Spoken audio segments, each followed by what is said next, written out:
నాకు అనుకున్నప్పుడు ఇందాక ఒక వాక్యం చదువుకున్నాగా, ఏం చదువుకున్నాం? సొమ్మసిల్లిన వారికి బలమిచ్చేవాడు ఆయనే, యెహోవా కొరకు ఎదురుచూవారు పక్షిరాజు వలె పైకి ఎగురుతారు. నేను బలహీనుడు అంటే యెషయా గ్రంథము 12వ అధ్యాయం 2వ వచనం చూడము ఒకసారి. యెషయా గ్రంథము 12వ అధ్యాయము 2వ వచనం.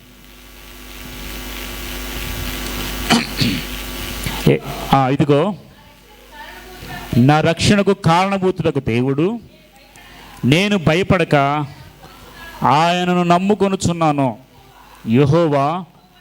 యెహోవాయే నాకు బలము, ఆయనే నా కీర్తనకు ఆస్పదము, ఆయన నాకు రక్షణధారము. ఆయన చాలు అనండి.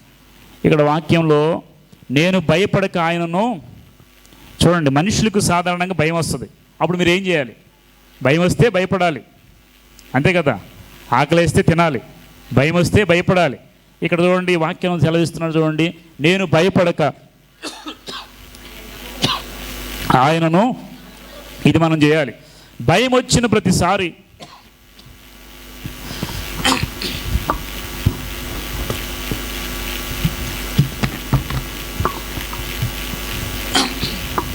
భయపడిన ప్రతిసారి మీరు చేయవలసిన పని ఏంటంటే, భయపడక ఆయనను నమ్ముకొనుచున్నాను.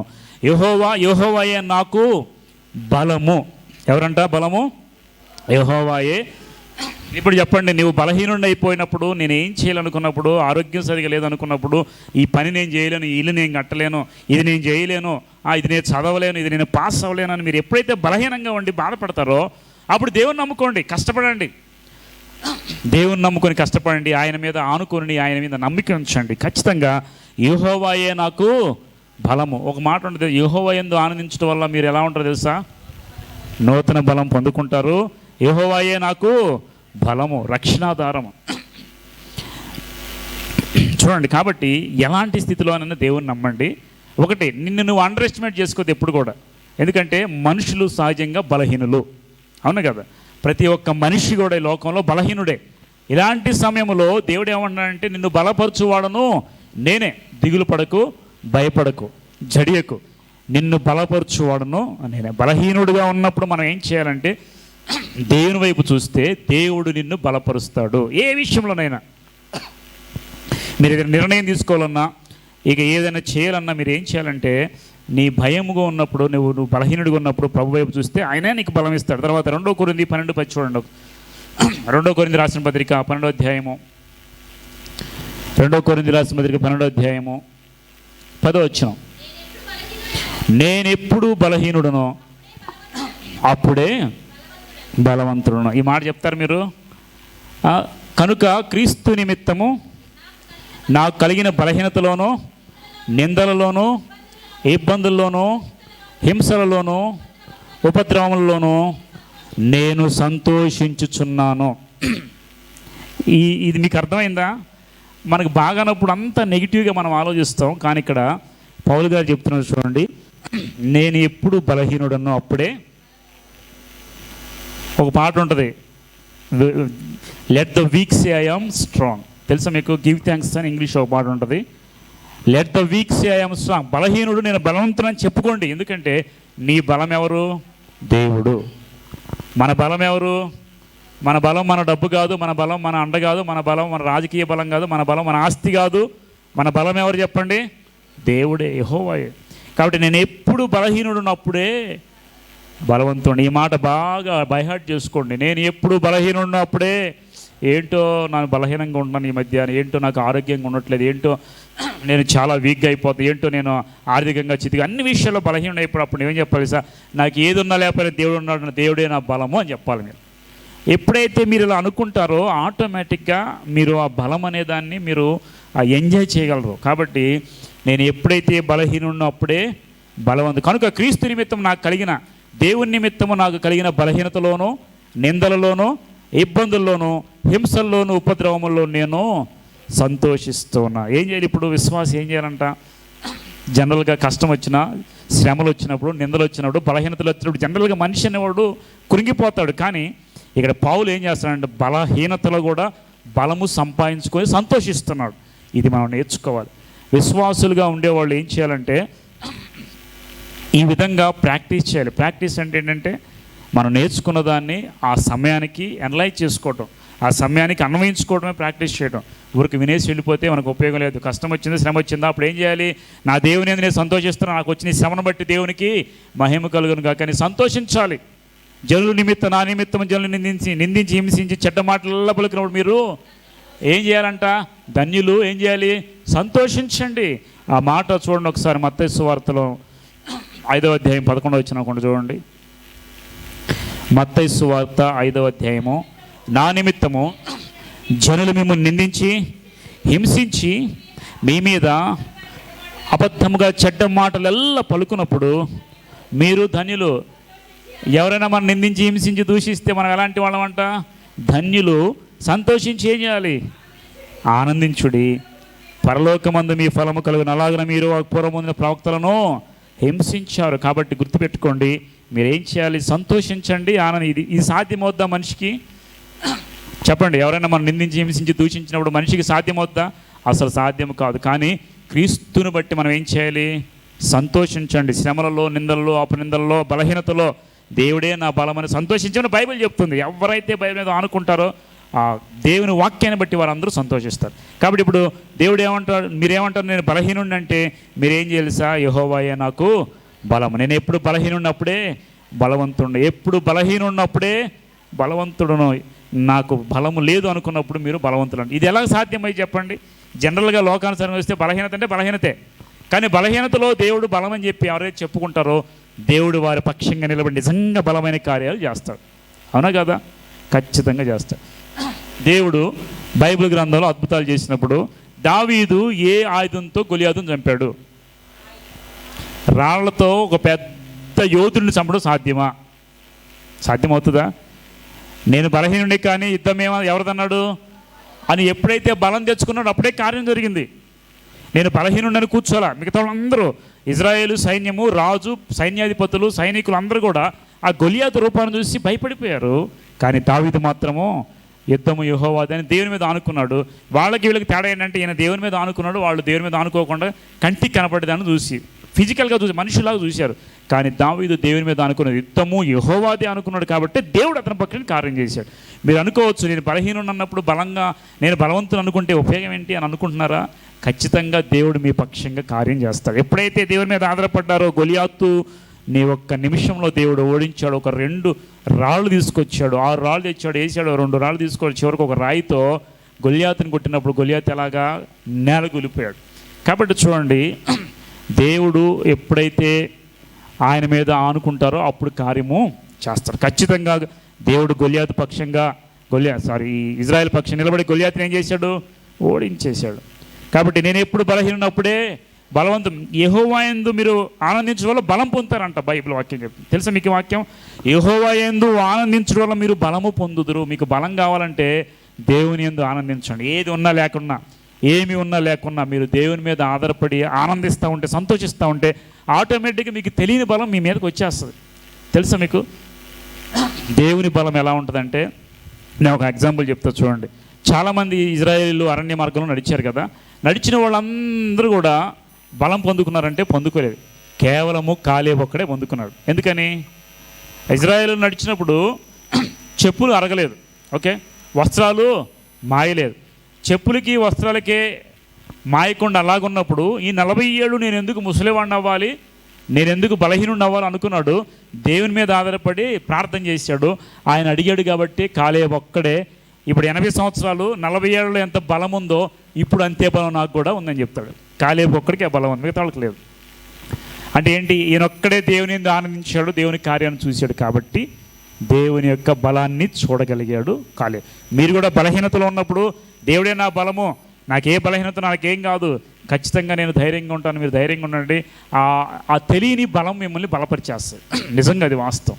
ఇది మీరు అనుభవించాలంటే కనుక మీరు ఖచ్చితంగా ఆ సమయంలో దేవుని మీద ఆధారపడండి. ఖచ్చితంగా దేవుడు మీకు బలం ఇస్తాడు. సరే, తర్వాత నేను బలహీనుడు అంటే దేవుడు ఏం చెప్తున్నాడు? నీవు బలహీనుడు కాదు, నేను ఎప్పుడు బలహీనున్నప్పుడే బలవంతుడను. ఓకే, నెక్స్ట్ పాయింట్ చూద్దాం. జనరల్గా మనుషులు ఏమనుకుంటారంటే సాతాను బలవంతుడా బలహీనుడు? చెప్పండి చెప్పండి. సాతాను బలవంతుడా బలహీనుడా? మీకు తెలిసింది చెప్పండి. బలహీనుడేనా? భయం మనకి సాతానుడు.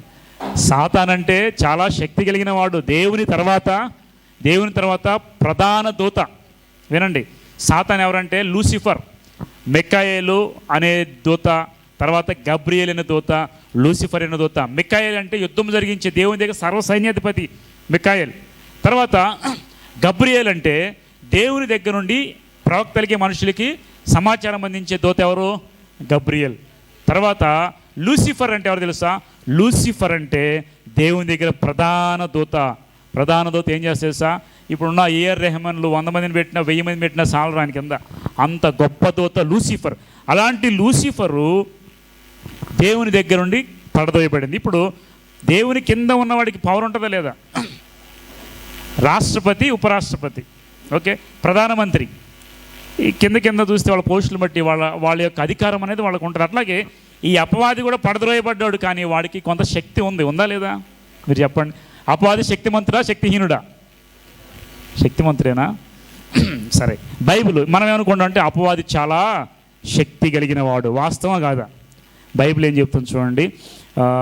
1 యోహాను 4:4. 1 యోహాను రాసిన పత్రిక 4వ అధ్యాయము 4వ వచనం చూడండి. 1 యోహాను రాసిన పత్రిక 4వ అధ్యాయము 4వ వచనము. చిన్న పిల్లలారా, మీరు దేవుని సంబంధులు, మీలో ఉన్నవాడు లోకములో ఉన్నవాని కంటే గొప్పవాడు గనుక మీరు వారిని జయించి ఉన్నారు. వారు లోక సంబంధులు కనుక లోక సంబంధులైనట్టు మాట్లాడుదురు, లోకము వారి మాట వినును. మనం దేవుని సంబంధులము, దేవుని ఎరిగిన వాడు మన మాట. చూడండి చాలు. ఇక్కడ ముందు చూస్తే చిన్నపిల్లలారా మీరు దేవుని సంబంధులు, మీరందరితో దేవుడు మాట్లాడుతున్నాడు. మీరందరూ ఎవరి సంబంధులు అంట? మీరు దేవునికి సంబంధించిన వాళ్ళ, దేవునికి సంబంధించిన వాళ్ళు? చెప్పండి. సైతాన్ సంఘంలో ఉన్న తెలుసు మీకు? సైతాను సంఘాలు ఉన్నాయి తెలుసా మీకు? చూసారు ఎప్పుడైనా? మా ఫ్రెండ్ న్యూజిలాండ్లో ఉన్నాడు. ఒకసారి హైదరాబాద్ నుండి న్యూజిలాండ్ వెళ్ళిన తర్వాత అంట ఒక ఆయన ఇన్వైట్ చేశాడంట సైతాన్ సంఘానికి. నాతో కలిసి చదువుకుంటే ఎంటెక్. సైతాన్ సంఘం అంటే సైతాన్ సంఘం అని రాసి ఉండదు. సంఘం ఉంటుంది వాళ్ళకి, ఇట్లాగే గ్యాదర్ అవుతారు, ఒక కమిటీ ఉంటుంది వాళ్ళకి. వెళ్ళి కూర్చుంటే ఏం చేస్తారంటే వాళ్ళు ఏం చేస్తారంటే నా సొంత విల్, ఇప్పుడు చూసారా, దేవుని నమ్ముకోవడానికి కూడా నేను ఇష్టపడకపోతే దేవుని నమ్ముకోవాల్సిన అవసరం లేదు. అంటే మన సొంత ఫ్రీ విల్కి విరోధంగా మనం ఏది చేయకూడదు, పాపం అది. కాబట్టి నా ఇష్టానుసారంగా నేను ఉంటాం. కాబట్టి యేసుక్రీస్తు నమ్ముకోమని ఒకళ్ళు చెప్తే మనం నమ్మాల్సిన అవసరం లేదు. నా ఇష్టానికి వ్యతిరేకంగా ఏది చేయడానికి నేను ఒప్పుకోను. సైతాను సంఘంలో ఇలాగే ఉంటుంది. నీకు ఇష్టం లేకుండా యేసుక్రీస్తును అంగీకరించాల్సిన అవసరం, ఎవరో బలపరిస్తే, ఎవరో బలవంతం చేస్తున్న నమ్ముకోవాల్సిన అవసరం ఏంటి? అవసరం లేదు. కాబట్టి ఫ్రీ విల్, నీ విల్కి అవతల నువ్వు ఏది కూడా చేయకూడదు అని మావాడికి అంటే చాలాసేపు మైండ్ వాష్ చేశారంట. అమ్మ ఇక్కడ నన్ను మార్చేస్తాను వెళ్ళిపోయాడు. నాకు ఎప్పుడు ఇలా ఉంటుంది సైతాన్ సంఘం అంటే నేను ఎప్పుడు చూడలేదు, నేను ఎప్పుడు వెళ్ళలేదు. కానీ వాళ్ళు సిలువను కిందకి వేసి ఉంచుతారు. మన సిలువ ఇలా పెడతాం కదా, వాళ్ళు ఇలా తిప్పి సిలువ ఉంచుతారు. వాళ్ళు ఏం చేస్తారంటే బైబిల్లో ఏదైతే ఉందో అన్నీ వ్యతిరేకంగా ఉంటాయి వాళ్ళకి. అర్థమవుతుందా? దేవుడిని విశ్వసించాల్సిన అవసరం లేదు. మనకు సొంత చిత్తం, సొంత విల్, స్వతంత్రం ఉంది. ఆ స్వతంత్రాన్ని దాటి నువ్వు ఏది చేయకూడదు. ఇది వాళ్ళ యొక్క మోటో. కాబట్టి వినండి, ఇక్కడ ఈ లోకములో ఉన్నవానికంటే మీలో ఉన్నవాడు గొప్పవాడు. చిన్నపిల్లల మీరు దేవుని సంబంధులు, మీలో ఉన్నవాడు లోకంలో ఉన్నవానికంటే గొప్పవాడు కనుక మీరు వారిని జయించారు లేదా? ఇప్పుడు చెప్పండి, సాతాను బలవంతుడే, కానీ వాడిలో కన్నా మనలో ఉన్నవాడు గొప్పవాడు. ఎవరు మీలో ఉంది చెప్పండి? మీలో ఉంది ఎవరు? మీలో దేవుడు ఉన్నాడు. మీకు తెలుసా? అసలు డౌట్ ఇది. అసలు మీలో దేవుడు ఉన్నాడా? అదేంటంటే దేవుడు చాలా పరిశుద్ధుడు, గొప్పవాడు, మనలో ఎందుకు ఉంటాడో మీరు అనుకోవచ్చు. దేవుడు దేవాలయంలో నివాసం చేసేవాడు కాదు. గతంలో దేవాలయం చాలా గొప్ప కదా. ఇప్పుడు దేవుడు ఏం చేసిండే, నూతన నిబంధనలో మీ దేహమే దేవుని యొక్క ఆలయమని మీరు ఎరుగురా, దేవుడు మీలో నివసించుచున్నాడో మీకు తెలియదు. కాబట్టి దేవుడు మనలో నివసిస్తాడు.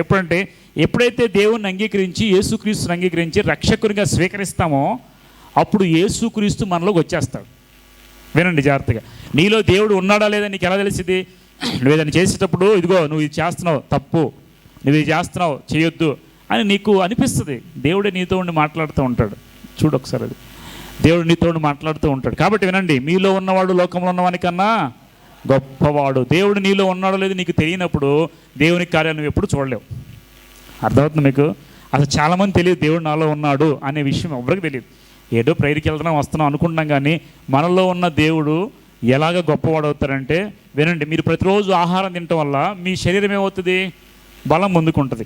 ఉదయం బ్రేక్ఫాస్ట్, తర్వాత ఒక గంట తర్వాత పాలు, తర్వాత ఫ్రూట్స్, మధ్యాహ్నం లంచ్, మళ్ళీ 4 గంటలకి ఏంటి స్నాక్స్, మళ్ళీ ఈవినింగ్ ఏంటి డిన్నర్కి తర్వాత మళ్ళీ సంథింగ్ ఏదో తీసుకొని, అంటే ఉదయం నుండి సాయంత్రం వరకు ఎన్ని రకాల ఐటమ్స్ తీసుకొని దేనికోసం? ఇదంతా దేహము బలంగా ఉండడం కోసం. మార్నింగ్ బ్రేక్ఫాస్ట్ మానేస్తే మధ్యాహ్నానికి ఆకలి అవుతుందా లేదా? మధ్యాహ్నము లంచ్ మానేస్తే 4 గంటలకు ఆకలి అవుతుందా లేదా? ఓకే, మధ్యాహ్నం మానేస్తే నైట్ ఆకలి, అంటే ఏ పూట తినకపోయినా శరీరం బలహీనం అయిపోతుంది. నీలో ఉన్నటువంటి దేవుని ఆత్మ, పరిశుద్ధాత్మ దేవుడు నీలో ఉన్నప్పుడు ఆయనకి మీరు ఎన్నిసార్లు ఫుడ్ పెడుతున్నారు మీరు ఆలోచించండి. ఉదయం నుండి సాయంత్రం వరకు ఎన్ని పెట్టారు? నట్స్ అని, గ్రేప్స్ అని పెట్టారా? సరే, నీలో ఉన్నటువంటి ఆత్మ ఎప్పుడు బలపడతారంటే నేను చెప్తానండి, మీరు ఛార్జింగ్ పెట్టినప్పుడు మొబైల్ ఎలాగైతే ఛార్జ్ అవుతూ ఉంటుందో, దేవుడు ఆత్మదేవుడు కనుక ఆత్మదేవుడు నీలో ఉన్నప్పుడు నీ ఆత్మ కూడా ఏమవ్వాలి? దేవునితో అంటు కట్టబడాలి. ఎప్పుడు అది అంటుకట్టబడతా ఉంటుందంటే, నువ్వు ఎప్పుడైతే మోకరించి ప్రార్థన చేస్తూ ఉంటావో నీలో ఉన్న పరిశుద్ధ ఆత్మ దేవుడు బలం పొందుకుంటాడు. ఆహారం అదే. నీకు అర్థమవుతుందా? నువ్వేం ఫుడ్ పెట్టాల్సిన అవసరం లేదు. ఆత్మకు ఫుడ్ ఏంటంటే వాక్యం చదవడం, ప్రార్థన చేయడం, స్తుతించడం. ఇవి కనుక మీరు చేస్తూ ఉంటే నీలో ఉన్న దేవుని ఆత్మ బలము పొందుతూ ఉంటుంది, ఆత్మీయంగా ఎదుగుతూ ఉంటావు. నేను ఒక విషయం చెప్తున్నా, ప్రతిరోజు గంట సేపు ప్రార్థన చేస్తే, ప్రతిరోజు ఒక గంట సేపు ప్రార్థన చేస్తే ఆ మనిషికి ప్రార్థన చేయని మనిషికి లాట్ ఆఫ్ డిఫరెన్స్ ఉంది. నేను ఎంత మీరు చెప్పండి, ప్రార్థన చేసి చూడండి, ప్రార్థన తర్వాత నీ యొక్క మైండ్ చాలా మారిపోతుంది. ఒక 1 అవర్ ప్రేయర్ లేదా ఒక ½ అవర్ ప్రేయర్ చేయండి. ప్రతిరోజు మీరు ప్రార్థన చేస్తే మీలో ఉన్న పరిశుద్ధాత్మది ఏమవుతుందో చెప్పండి? బలం పొందుకుంటాడు. మీరు ప్రార్థన చేయట్లేదు అంటే మీలో ఉన్న పరిశుద్ధాత్మ దేవుడు బలహీనంగా ఉన్నాడు. శరీరానికి తింటున్నాం, బలం తెచ్చుకుంటున్నాం, కానీ ఆత్మ విషయాలు ఎవ్వరు పట్టించుకోవట్లేదు. అందుకే ప్రార్థన చేయలేకపోతున్నారు. ప్రార్థన చేసి చూడండి, అప్పుడు ఎలా ఉంటుందో మీరే అనుభవిస్తారు. కాబట్టి ప్రేయర్ ప్రార్థన ద్వారా మనలో ఉన్న దేవుడిని ఏం చేయాలి? మనము బలపరచాలి. అప్పుడు దేవుని కార్యాలు మనం చూస్తాం. ప్రార్థన చేయనంత కాలం మనలో దేవుని శక్తి కనపడనే. ఇప్పుడు చెప్పండి, మీలో ఉన్నవాడు లోకంలో ఉన్నవాడికన్నా గొప్పవాడే కాదా? ఒప్పుకోండి. ఎవరన్నా దయ్యం పట్టిందనుకో, అమ్మో దయ్యం పట్టిందంటే భయపడిపోతూ ఉంటారు. మీరు ఏం భయపడాల్సిన అవసరం లేదు. దేవుడు ఏం చేశాడు? మనకి దయ్యాల మీద విజయం ఇచ్చాడా లేదా?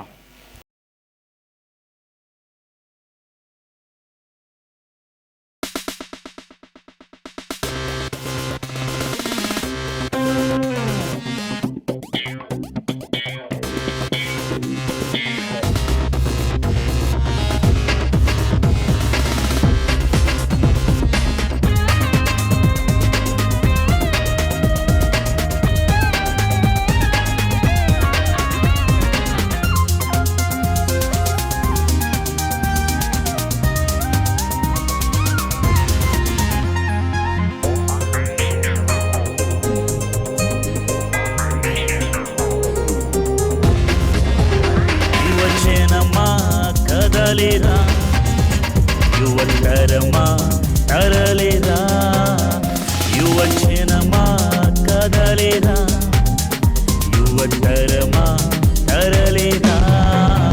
ప్రభు యేసుకు నీవు కావాలి, ప్రభు చెంతకు నీవు చేరాలి. ప్రభు యేసుకు నీవు కావాలి, ప్రభు చెంతకు నీవు చేరాలి. ప్రభు పనికై కదలేరా, ప్రభు కొరకై తరలేరా, ప్రభు పనికై కదలేరా, ప్రభు కొరకై తరలేరా. కదలేరా, తరలేరా, కదలేరా, తరలేరా.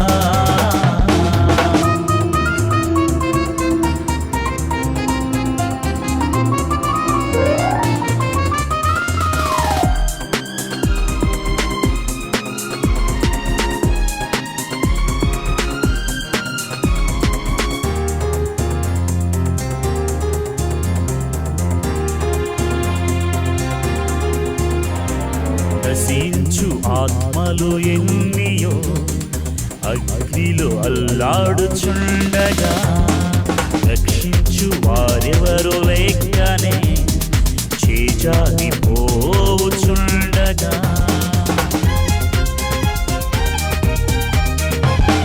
రసించు ఆత్మలు ఎన్నియో అగ్నిలో అల్లాడుచుండగా రక్షించు వారెవరు లేకనే చేజారి పోవుచుండగా నీకేల నిర్లక్ష్యము ఎందుకు అలక్ష్యము ప్రభు మనస్సుని వెరుగుము ప్రభు కొరకై పని చేయుము నీకేల నిర్లక్ష్యము ఎందుకు అలక్ష్యము ప్రభు మనస్సుని వెరుగుము ప్రభు కొరకై పని చేయుము రా కదలిరా రా తరలిరా రా కదలిరా రా తరలిరా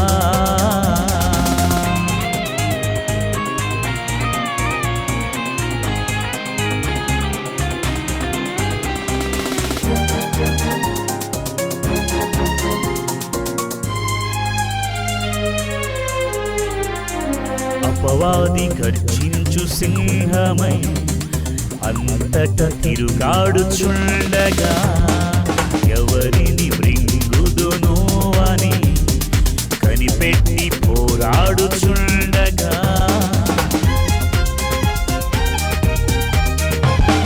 అపవాది గర్జించు సింహమై అంతట తిరుగాడుచుండగా ఎవరిని మృంగుదును అని కనిపెట్టి పోరాడుచుండగా ప్రభు చేతిలో బాణమై సాతాను ఎదిరించుము బలమైన దుర్గమై దాని క్రియలను లయపరచుము ప్రభు చేతిలో బాణమై సాతాను ఎదిరించుము బలమైన దుర్గమై దాని క్రియలను లయపరచుము రా కదలిరా రా తరలిరా రా కదలిరా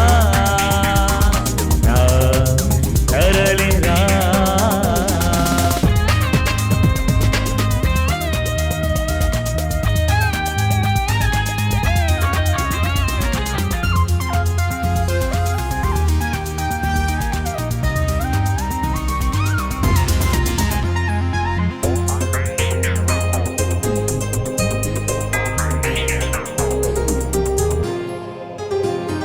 వ్యర్థమైన ప్రతి వాటికై పరుగులేల ఓ సోదరా అల్పమైన ఈ భోగము విడిచిపెట్టు ఓ సోదరి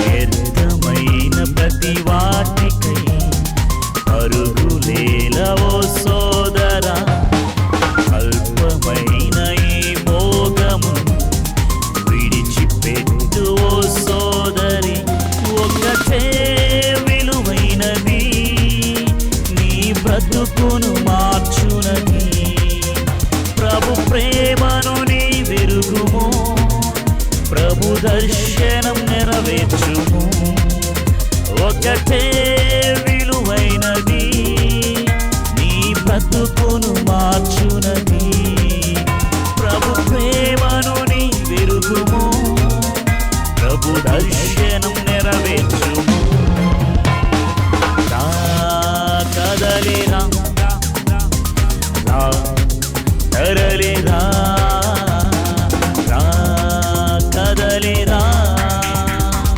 రా తరలిరా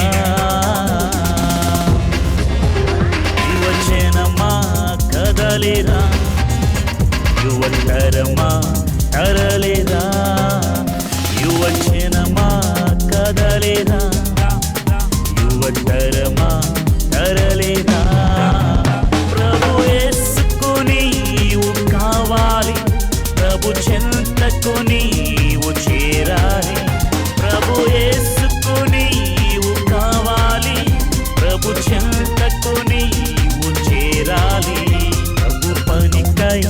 కదలేరా, ప్రభు కొరకై తరలేరా, ప్రభు పనికై కదలేరా.